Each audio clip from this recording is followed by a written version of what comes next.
Hello दोस्तों, प्रतिमा GS academy पे आप सभी का स्वागत है। दोस्तों, भारत के भूगोल में हम भारत के भूगर्भिक संरचना पे चर्चा कर रहे थे।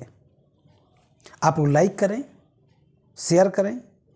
जिन दोस्तों ने अभी तक हमारे चैनल को सब्सक्राइब नहीं किया वो सब्सक्राइब कर लें, बेल आइकन जरूर दबाएं जिससे आने वाला नोटिफिकेशन मिलता रहे।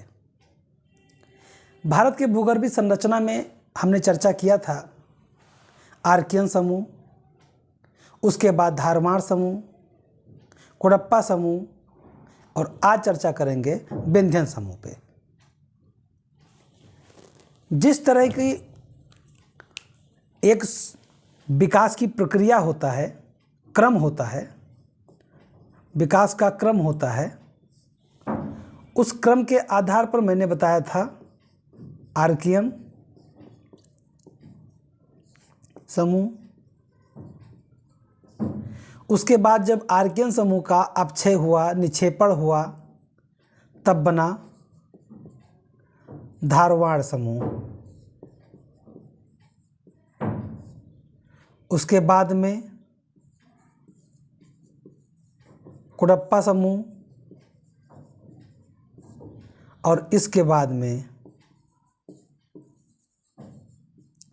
विंध्यन समूह।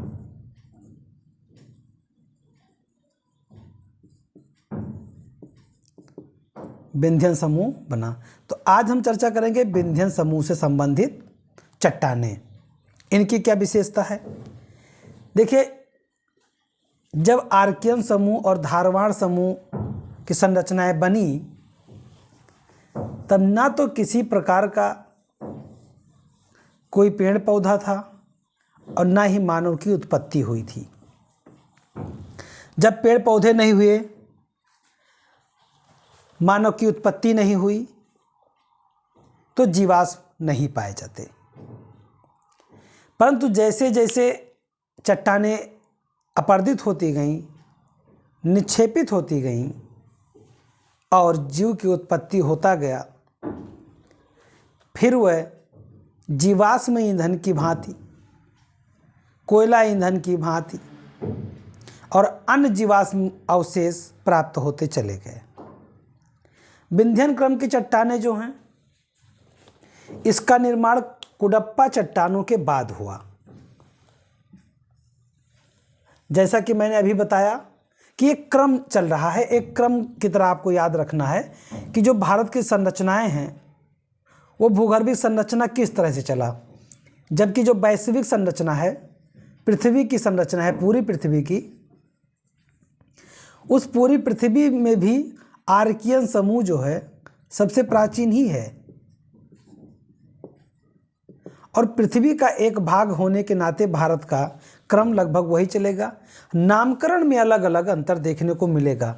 आर्कियन का नामकरण तो पूरे विश्व के लिए एक ही है, परंतु जैसे कुडप्पा हुआ, विंध्यन हुआ, तो ये स्थानीय नामों के आधार पर देखा जाता है। कुडप्पा चट्टानें आंध्र प्रदेश के जिला के भांति है, विंध्यन चट्टानें भारत के नाम पर भी पड़ा हुआ है, तो इसलिए नामकरण के आधार पर इसे देखा जाता है। इनकी उत्पत्ति छिछले सागर और नदी घाटियों के तटछट के निक्षेपण से इन चट्टानों का निर्माण हुआ है। देखिए कैसे हुआ। जो सागर हैं, छिछला सागर है या नदी घाटी है, मान लीजिए नदी बह रही है, नदी घाटी है, तो काट के छांट करके तल छटी, तट छटी सब बन करके एक क्रम के आधार पर विंध्यन चट्टानें बनी। लेकिन इतना ही मात्र नहीं था। जब भारत बढ़ रहा था, ऐसे था भारत, और यहाँ पर था यूरेशिया और यहाँ पे था टेथिस सागर। ऐसे ये यूरेशिया आ रहा था, इधर प्लेटें, भारत की प्लेटें ऊपर जा रही थीं, यूरेशियाई प्लेटें इधर आ रही थीं, और धीरे धीरे धीरे धीरे जैसे बढ़ता गया, तो जब यहाँ पे सम्मिलित हुआ, सम्मिलित होने के बाद ये भाग भूमध्य सागर के रूप में आज भी मौजूद है और यहीं से धीरे धीरे ये पर्वत वलित पर्वत, मोरदार पर्वत बनने शुरू हो गए। भारत जब धीरे धीरे धीरे धीरे ऐसे जाते जाते टकरा गया, जब टकराने के बाद तो कुछ भाग यहाँ पे मौजूद प्लेटें थीं, ये जा करके जब जुड़ी तो बीच में एक पर्वत का विलय निकला और ये उत्तर भारत और प्रायद्वीपीय भारत को बीच से विभाजित करने का कार्य संपन्न करने के रूप में भी देख सकते हैं आप। ये आधार इस तरह के नहीं रहा होगा, ऐसी जब आज देखने मिलता है और बाद में जब यहाँ से जुड़ गया जाके तो हिमालय का आधार भी तैयार हो गया। यानी एक बीच का जो भाग है तो कहीं ना कहीं ये दो प्लेटें पहले जुड़ी होंगी, प्रायद्वीपीय प्लेट के आधार पे और उत्तर भारत के प्लेटों के आधार पर कहीं ना कहीं ये जुड़ी होंगी। तो ये कब जुड़ी होंगी? जब पैंजिया और पैंथालासा, ध्यान दीजिएगा, एक पृथ्वी है, सबसे पहले एक पूरी पृथ्वी एक आग के गोला की भांति तप्त थी, बाद में धीरे धीरे वो ठंडा हुआ और चट्टानें बनने लगी। एक नाम है कांट का, एक नाम है लाप्लास। इन दोनों लोगों ने अद्वैतवादी सिद्धांत दिया भूगर्भिक संरचना को लेकर के, पृथ्वी की उत्पत्ति को लेकर के। कांट महोदय बताते हैं कि एक छल्ले की भांति अलग अलग ग्रह जो है बाद में बन गए, छल्ले की भांति सूर्य से उत्पत्ति हुई थी। वहीं लाप्लास महोदय बाद में इसे संशोधित करते हैं। 1755 में कांट ने सिद्धांत दिया था और 1796 में जाकर के लाप्लास ने दिया। लाप्लास ने निहारिका सिद्धांत दिया। निहारिका सिद्धांत के रूप में उन्होंने संशोधित किया कि ऐसा नहीं है, एक ही छल्ला था और बाद में डिवाइड हो गया और अलग अलग ग्रह बन गए। और जब वो तप्त थे, जब धीरे धीरे ठंडा हुए तो उन्हीं के आगे चल के फिर कई प्रकार के महाकल्प, युग, कल्प इसमें डिवाइड हुआ और फिर 4 महाकल्पों में विभाजित हो गया, जिसे कहा जाता है पैलियोजोइक, मेसोजोइक, सिनोजोइक और नियोजोइक। तो जब अलग अलग महाकल्पों में, तो आप देखेंगे कि एक क्रम चलता जा रहा है। पैलियोजोइक से पहले, जिसे प्री कैम्ब्रियन काल के रूप में जाना जाता है, कैम्ब्रियन काल, उसके पहले प्री कैम्ब्रियन काल, और प्री कैम्ब्रियन काल के बाद में जब पैलियोजोइक आया, पैलियोजोइक के बाद में उसका क्लासिफिकेशन हुआ 6 भागों में। कैम्ब्रियन काल, और जैसे कई थे, कैम्ब्रियन काल था और कार्बोनिफेरस युग, तो ये इसका जो क्लासिफिकेशन हुआ उसी में संरचनाएं अलग अलग बनती चली गई। जब पृथ्वी पर संरचनाएं बन रही थी तो बहुत बाद में जीव की उत्पत्ति होता है, वो भी समुद्र में होता है। तो एक पैंजिया है, ये है स्थलखंड, और ये सब पैंथाला जो पूरा पानी है ये पैंथालासा है। वर्तमान में स्थिति तो ये है कि 71% पानी है और 29% लैंड है पूरे पृथ्वी पे। इसका जब डिवीजन शुरू हुआ, विभाजित होना शुरू हुआ, अंगारा लैंड, गोंडवाना लैंड अलग अलग विभाजित होता गया तो संरचनाएं टूटती गईं। तो उसी में से जब भारत की संरचनाएं टूटी तो जब ये जैसे जैसे बढ़ता गया, पहले तो मेडागास्कर के पास था, फिर धीरे धीरे बढ़ करके यूरेशिया में जा कर के लग गया, और जब यूरेशिया में लगा तो हिमालय आदि का निर्माण हुआ। लेकिन उसके पहले विंध्यन क्रम की चट्टानें बन चुकी थीं। विंध्यन क्रम की जो चट्टानें थीं वो बन चुकी थीं और इनका निर्माण छिछले सागर, नदी घाटियों के तलछट के निर्माण के रूप में चट्टानों का निर्माण हुआ था। इसके मतलब ये हुआ कि जब भारत यूरेशियाई प्लेट से नहीं टकराया था, उसके पहले कोई दो खंड ऐसे रहे होंगे कि जो मिले होंगे। भाई अगर उत्तर भारत को, प्रायद्वीपीय भारत को बीचों बीच से विंध्यन रेंज, विंध्यन श्रेणी डिवाइड करती है तो कहीं ना कहीं गतिविधियां हुई होंगी। तलछट से तभी तो, और इसका प्रमाण है जो विंध्यन रेंज है, विंध्यन श्रेणी है, उसके ऊपर कई प्रकार के समुद्री अवशेषों को पाया जाना, और जो कि हिमालय में भी पाया जाता है।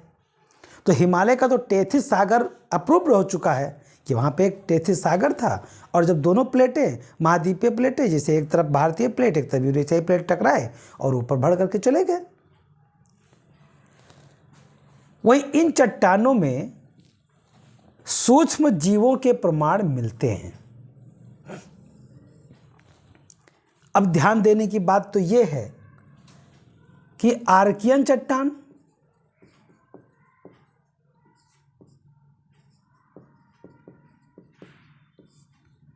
आर्कियन चट्टान में किसी भी प्रकार के जीव नहीं पाए जाते। इसके बाद में धारवाड़ का चट्टान, इसमें भी किसी प्रकार के जीव नहीं पाए जाते। उसके बाद में कुडप्पा चट्टान, इसमें बलुआ पत्थर, चूना पत्थर और सब पाए जाते हैं। और इसका जब अगला विकास विंध्यन क्रम में हुआ तो इसमें अब सूक्ष्म जीवों के प्रमाण भी मिलने लगे हैं। मतलब अब जीवों की उत्पत्ति बेहतर तरीके से हो चुकी है, और यदि सूक्ष्म जीव पाए जाते हैं तो आगे चल करके सूक्ष्म जीव के साथ साथ जीवाश्म पाए जाएंगे। चूना पत्थर, बलुआ पत्थर, चीनी मिट्टी, अग्नि प्रतिरोधक मिट्टी, ये सब विंध्यन क्रम की चट्टानों में आज भी पाए जाते हैं। अब यहाँ पे एक बिंदु ये आता है कि कुडप्पा क्रम के चट्टानों में भी चूना पत्थर, बलुआ पत्थर पाए जाते हैं। चूना पत्थर में कैल्शियम ज़्यादा पाया जाता है, और कैल्शियम दो तरह से बनते हैं। एक तो कुछ जीवों के अवशेष के ऊपर कैल्शियम होते हैं, कैल्शियम में बदल जाता है, और एक होता है जब मिट्टी का रूप बदलता है, मिट्टी के, चट्टानों के, क्ले के, जब इनके कुछ रासायनिक परिवर्तन हो करके बदलाव होता है तब पाए जाते हैं। मतलब सूक्ष्म जीव कुडप्पा के समय में ही पाया जाना शुरू हो गया था, लेकिन वो क्षणिक रहे होंगे, रीढ़ वाले नहीं रहे होंगे। तो कुछ हुए, बने, चूना सूना पर के निकल आया। लेकिन साफ साफ विंध्यन क्रम की चट्टानों में सूक्ष्म जीवों के प्रमाण पाए जाते हैं। और इन पत्थरों से सबसे मजे की बात तो ये है कि इतने आसान दिखने वाले प्रश्न कठिन कब बन जाते हैं। कोई आसान तरीके से दिखने वाले प्रश्न कठिन जब बन जाते हैं, जब पहले से बन जाते हैं, क्योंकि हम ये नहीं समझ पाते, हम ये नहीं देख पाते कि क्या जब हम पढ़ रहे थे तो उस बिंदु पे ध्यान दिए थे, और जब हम पढ़ लेते हैं और याद भी रहता है तब प्रश्न आते हैं तो लगता है अरे कितना आसान है। किसी चट्टान के या किसी प्रकार के कोई नदी है या अन्य प्रकार की कोई गतिविधियां हैं जो हमारे एग्ज़ाम ओरिएंटेड तो होती हैं, लेकिन हम इग्नोर कर जाते हैं। जो बोरिंग टाइप का सब्जेक्ट होता है, लोग उसमें ज़्यादातर चीज़ों को इग्नोर कर जाते हैं। पहाड़ की बात आएगी तो दिमाग में केवल हिमालय आएगा, राकी आएगा, एंडीज आएगा, लेकिन वो एटलस पर्वत पे फोकस नहीं करेंगे। क्यों? क्योंकि वो अफ्रीका के उत्तर पश्चिम में पाया जाता है। वो जूरा पर्वत को तो याद कर लेंगे क्योंकि हाईलाइटेड है भाई, जूरा पर्वत यूरोप में पाया जाता है, जर्मनी के पास में है। लेकिन वो कई बार अपने भारत के दक्षिण के इलायची पहाड़ी, नीलगिरी पहाड़ी के क्रम को वहाँ नहीं ध्यान देंगे क्योंकि वहाँ बोर होते हैं। तो इसी तरह से यहाँ पर एक प्रश्न पूछा गया था कि लाल किला का जो निर्माण किया गया था उसके पत्थर कहाँ से लाए गए थे। अब लाल किला के जो निर्माण किया गया उसका पत्थर विंध्यन श्रेणी से लाया गया था, विंध्यन चट्टान से लाया गया था। और ये कितना माइनर है, बहुत ही लग ही नहीं रहा इतना कठिन है ये, लेकिन यही प्रश्न जब नहीं पता होता है तो कठिन हो जाता है। तो मैं इस पर एक बात मैं बताना चाहता हूँ, यदि किसी भी व्यक्ति को लगता है कि हमारे इस सब्जेक्ट में मैं कमज़ोर हूँ, किसी सब्जेक्ट को जानना या ना जानना पढ़ने के लिए मात्र 10 दिन का वजूद होता है। 10 दिन की आवश्यकता है। आप जिस सब्जेक्ट को नहीं जानते हैं 10 दिन उस सब्जेक्ट को पढ़िए, फिर आप उस सब्जेक्ट के बारे में बेहतर तरीके से जान जाएंगे। हम कोई चीज़ जानते या नहीं जानते हैं, वो कुछ मात्र मेहनत का ज़रूरत है। अगर आप उसे कर ले जाते हैं तो आप उसके बारे में, उस सब्जेक्ट के बारे में जानकारी आपको हो जाएगी। तो इन चट्टानों का निर्माण भवन निर्माण में किया जाता है। इन चट्टानों का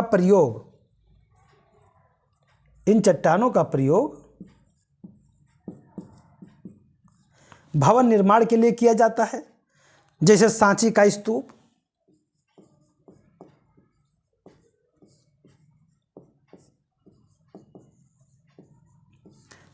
स्तूप, लाल किला,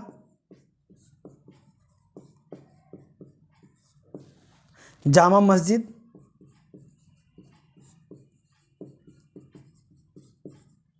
आदि। जब इन सब का निर्माण हुआ तो यहाँ पे ये सब बलुआ पत्थर के बने हुए हैं, सब लाल बलुआ पत्थर के बने हुए हैं।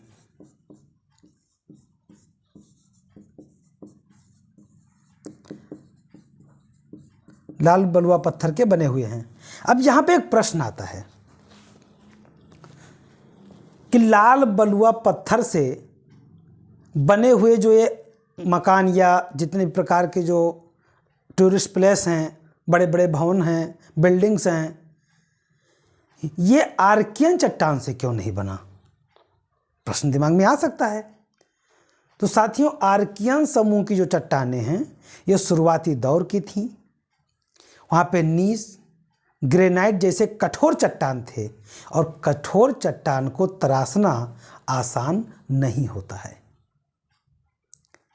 आप बहुत ही ज़्यादा मजबूत पत्थर को लाइए और जब उसको आप तराशने लगेंगे, कोना में या बीच में कहीं भी आप चोट देंगे तो बीच से टूट जाएगा, फट जाएगा। जितने लचीले प्रकार के वस्तु होते हैं उन्हें मोड़ना, काटना, छाटना आसान होता है, लेकिन जो ज़्यादा एकदम कड़ा हुआ होता है और उसे अगर आप तोड़िए, लकड़ी देख लीजिए, लकड़ी से सबसे एकदम नाजुक माना जाता है, लेकिन जो पेड़ एकदम सूख के खड़े होते हैं उनकी एक कैनी को तोड़ने के लिए उन्हें लटकाइए, पता कैनी नहीं टूटेगी, बिच्चों से टूट जाएगा। और या तो आप आरी से आराम से काटिए। तो ग्रेनाइट, नीस जैसे चट्टानों को आसान नहीं होता है तराशना।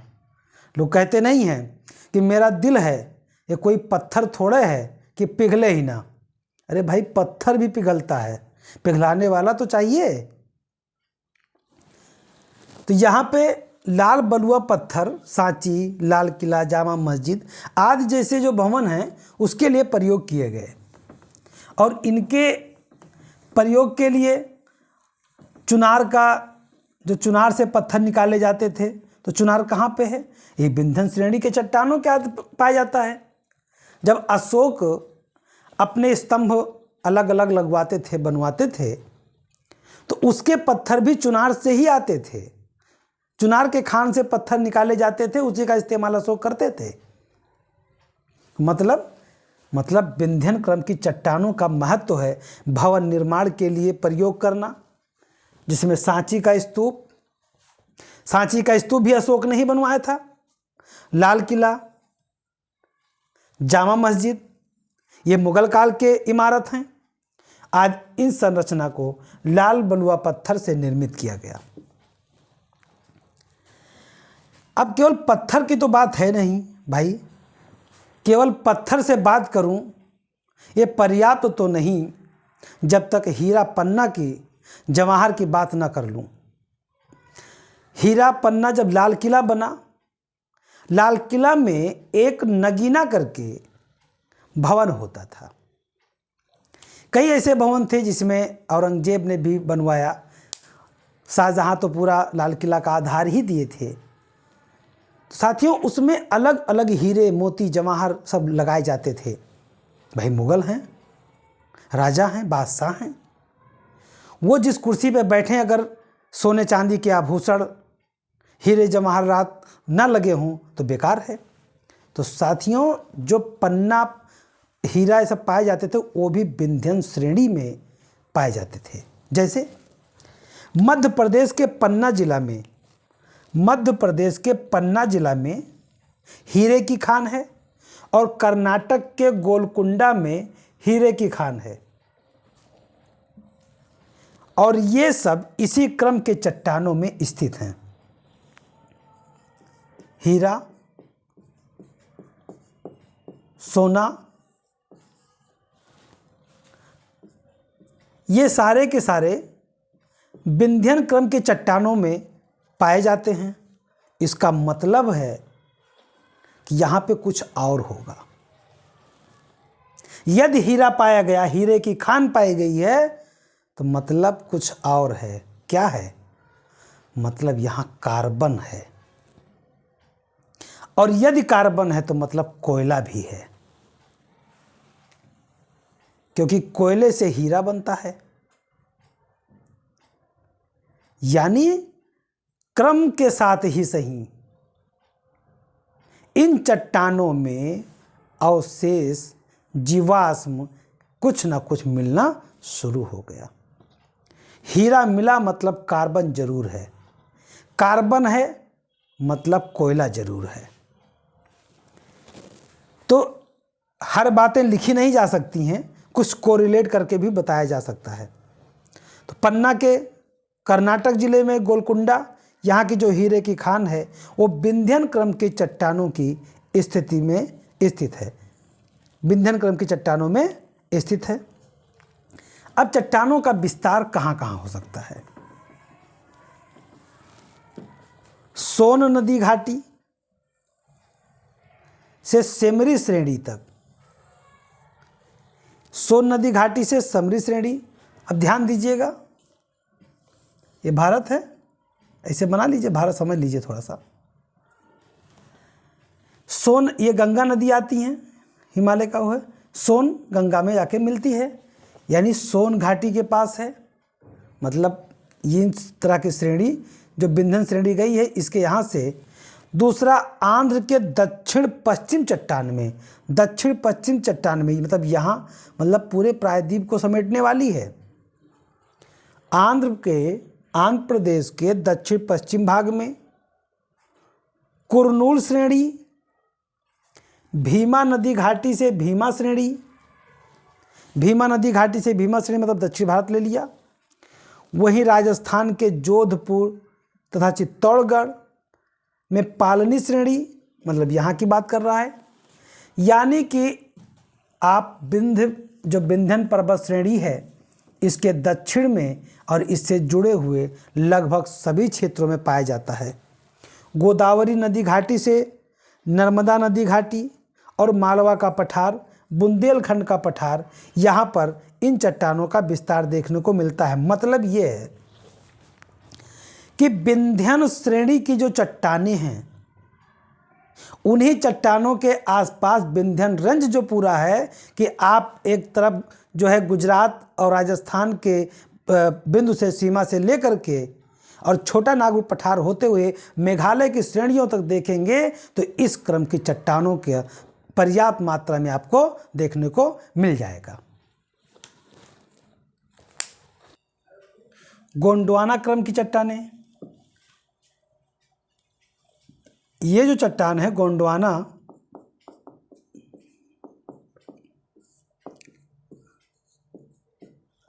गोंडवाना क्रम, ये समझिए कि इम्पॉर्टेंट में भी इम्पॉर्टेंट है, जिसे मोस्ट इम्पॉर्टेंट।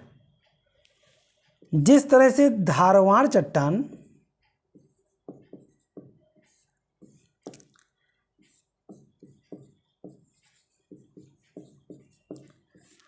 खनिज पदार्थ के लिए महत्वपूर्ण है, उसी तरह से गोंडवाना चट्टान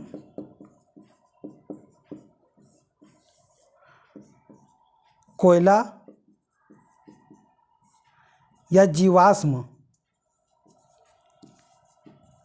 ईंधन के लिए प्रसिद्ध है। गोंडवाना क्रम की चट्टान और धारवाड़ क्रम की चट्टान, इससे प्रश्न जितने भी अगर चट्टानों से प्रश्न पूछे जाते हैं, अगर मान लीजिए कि चट्टान से 10 प्रश्न पूछे गए तो 10 प्रश्न में से 8 प्रश्न इन्हीं दोनों चट्टानों के मध्य के अंतर्गत ही रहेंगे, क्योंकि इतना महत्वपूर्ण टॉपिक धारवाड़ चट्टान और गोंडवाना है।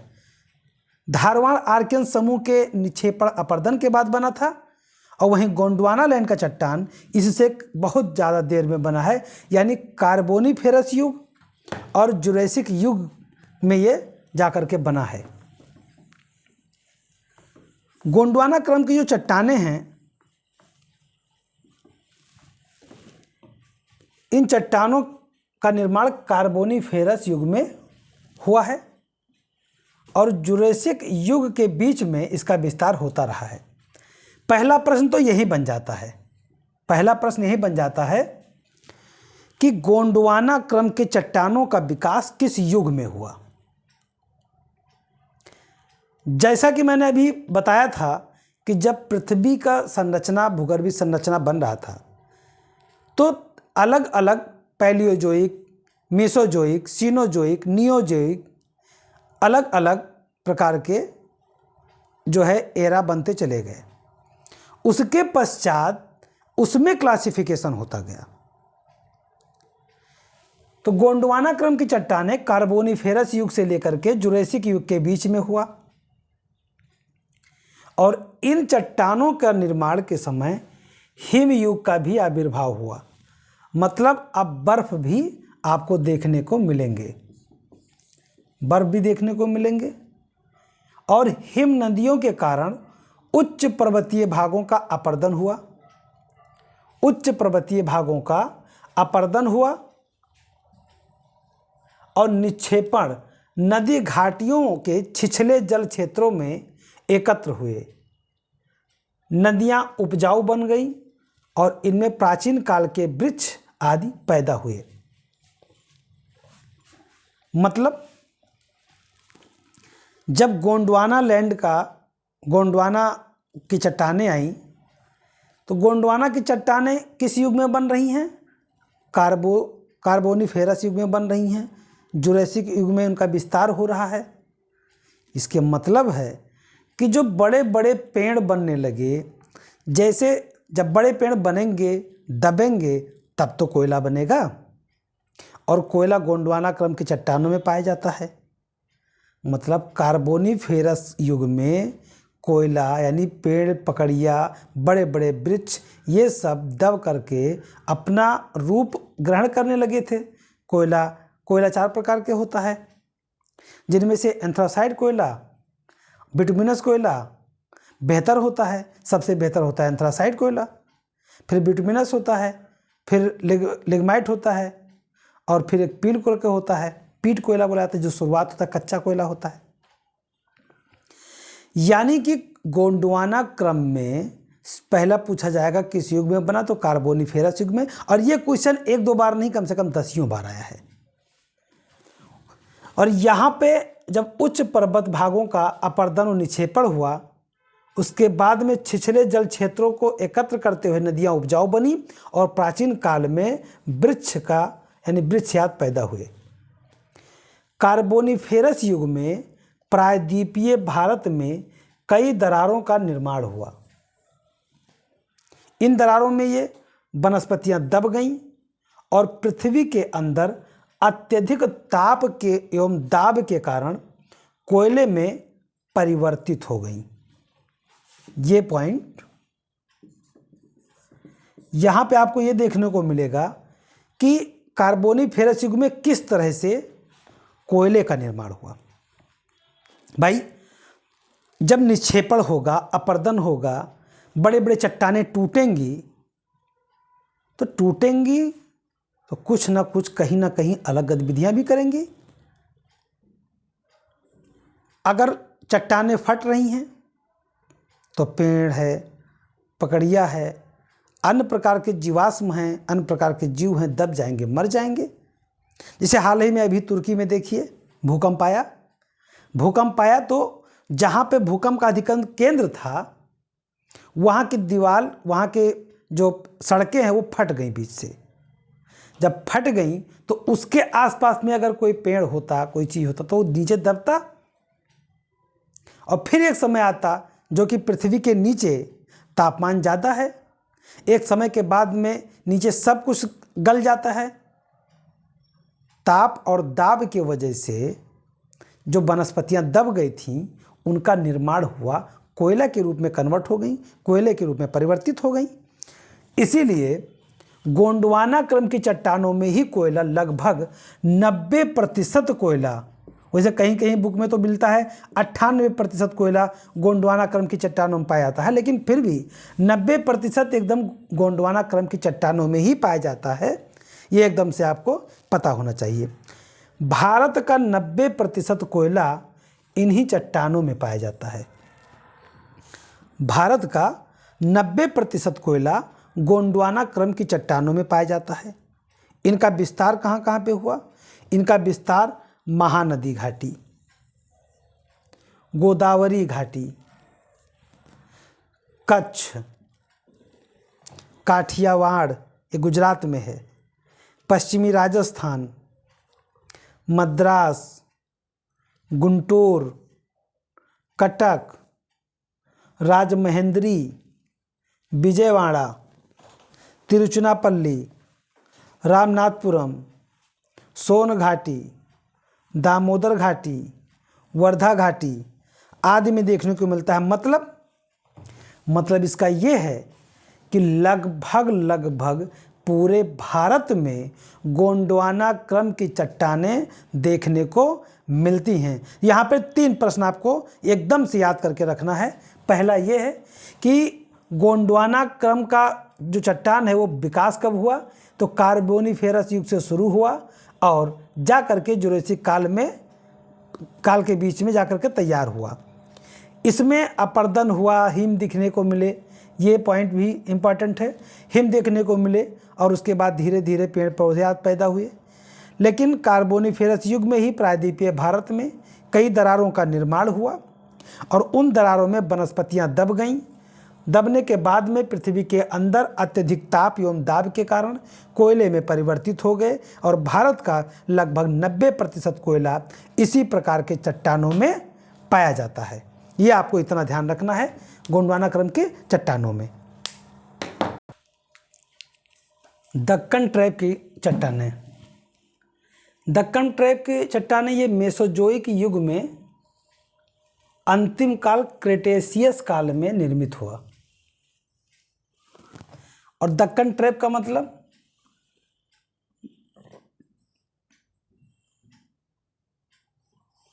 ये जो भारत है ये दक्षिण का जो प्रायद्वीपीय भाग है, इस प्रायद्वीपीय भाग में और इधर राजस्थान गुजरात का भाग लेकर के इस पूरे बेल्ट की बात दक्कन ट्रैप के नाम से जाना जाता है। जिसमें दक्कन के पठार के रूप में देखा जाए तो तेलंगाना का पठार है, मैसूर का पठार है और दंडकारण्य है, मालवा का, ये पूरा जो बेल्ट एक मिल पड़ जाता है। पूरा बेल्ट, इसी बेल्ट के आसपास में दक्कन ट्रैप के रूप में चट्टानें देखने को मिलती हैं। अब इन चट्टानों का निर्माण मेसोजोइक युग में क्रिटेशियस काल में निर्मित हुआ। मेसोजोइक, ये जो मेसोजोइक है पैलियोजोइक के बाद की श्रेणी के रूप में सामने आता है। इसका क्लासिफिकेशन 3 भागों में किया गया था: कार्बोनिफेरस, जुरासिक काल और क्रेटेशियस काल। क्रिटेशियस काल में प्रायद्वीपीय भारत में ज्वालामुखी की क्रिया प्रारंभ हुई। ज्वालामुखी की क्रिया प्रारंभ हुई और इस प्रकार के दरारों के माध्यम से लावा का उद्गार हुआ और फलस्वरूप दक्कन ट्रैप की चट्टानें सामने आई। मतलब ज्वालामुखी की जो प्रक्रिया है, ज्वालामुखी का जो उद्गार होता है वो पृथ्वी के अंदर ताप और दाब के परिणाम स्वरूप होता है। यानी कि एक समय पर जब लावा का उद्गार होना होता है तो फोर्स करके ज्वालामुखी के माध्यम से बाहर निकलते हैं। जैसे दो प्रकार के ज्वालामुखी होता है, एक होता है कि बहुत विस्फोटक रूप में और एक होता है रिश्ते हुए धीरे धीरे। और ज्वालामुखी के आधार तीन तरह के होते हैं। तो वर्तमान स्वरूप है, उस समय की स्थिति था, शुरुआती दौर था। यानी जो दक्षिण भारत के चट्टाने में दरार पड़ गया था उसको स्थान मिल गया था दक्षिण यानी कि पृथ्वी के आंतरिक भागों में जब लावा का उद्गार होने के लिए, तो बाहर निकलना आसान हुआ। और उन्हीं के ज्वालामुखी के उद्गार का परिणाम ही हुआ कि दक्षिण भारत में दक्कन में चट्टान निर्मित हुआ।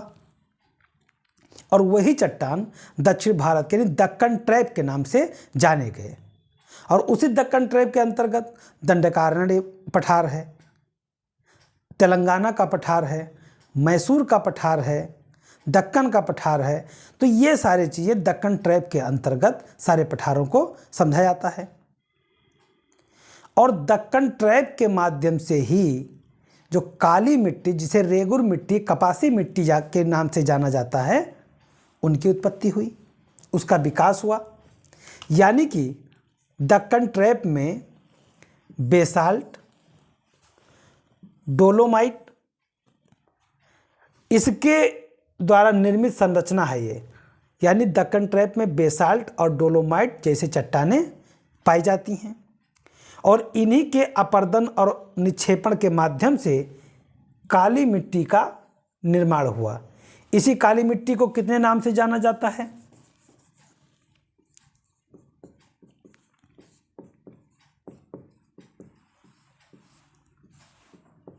इन्हें कपासी मिट्टी कहा जाता है।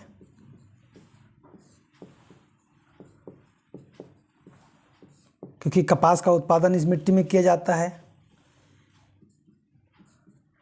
इसे रेगुर मिट्टी कहा जाता है।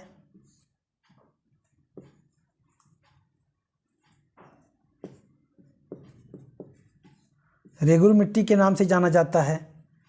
और ये दक्कन के पठार यानी प्रायद्वीपीय भारत में ज़्यादातर देखने को मिलते हैं।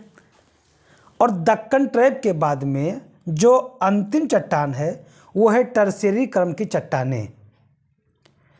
टर्शियरी क्रम की चट्टानों में इनका जो निर्माण हुआ ये इयोसीन युग में, इयोसीन युग से लेकर के प्लायोसीन युग के बीच में इनका विकास हुआ। ये क्या है? यह है नियोलिथिक। अब आप एरा के रूप में समझ लीजिए।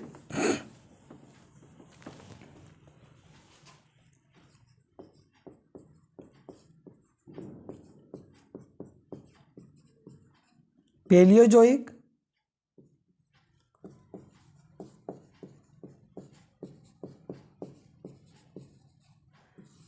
Mesozoic,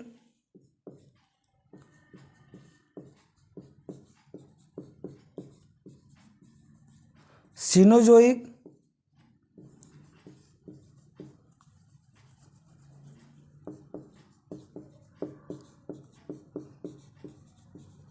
Neozoic. यानी एरा के रूप में देखा जाए, यदि एरा के रूप में जिसे कहा जाता है महायुग, महायुग के रूप में, तो ये 4 भागों में विभाजित हुआ है। और इन 4 भागों में पहला भाग पेलियोजोइक है, ये 6 भागों में विभाजित हुआ। दूसरा भाग इन 6 के साथ क्रमशः विकास होते होते फिर दूसरा महायुग आया, इसे विभाजित किया गया 3 काल में। और फिर ये 3 काल पूरा होते होते इसके बाद में आया सीनोजोइक, ये हुआ 5 भागों में विभाजित हुआ। और फिर लास्ट में आया नियोजोइक जो कि 2 भागों में विभाजित हुआ। और वर्तमान में इसी का प्लायोसीन युग चल रहा है। प्लायोसीन युग जो है ये वर्तमान में चल रहा है, वर्तमान में चल रहा है। और इसी काल के संदर्भ में जो हिमालय श्रेणी है इसका निर्माण भी हुआ है और हिमालय श्रेणी अभी विकसित भी हो रहा है। तो टर्शियरी क्रम की जो चट्टानें हैं, उन चट्टानों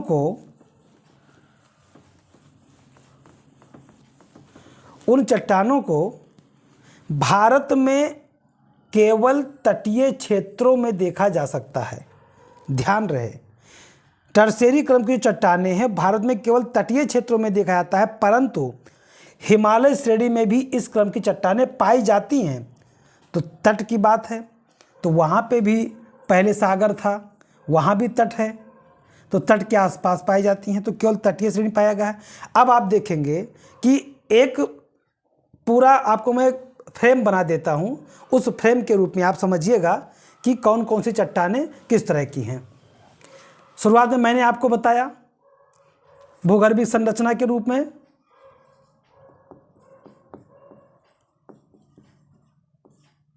भूगर्भीय संरचना के रूप में सबसे पहले कौन सी चट्टान आई? सबसे पहले चट्टान आया आर्कियन समूह का, आर्कियन समूह की चट्टानें। उसके बाद में आया धारवाड़ क्रम की चट्टानें, धारवाड़ क्रम की चट्टानें। उसके बाद आया कुडप्पा की चट्टानें। उसके बाद आया विंध्यन चट्टानें,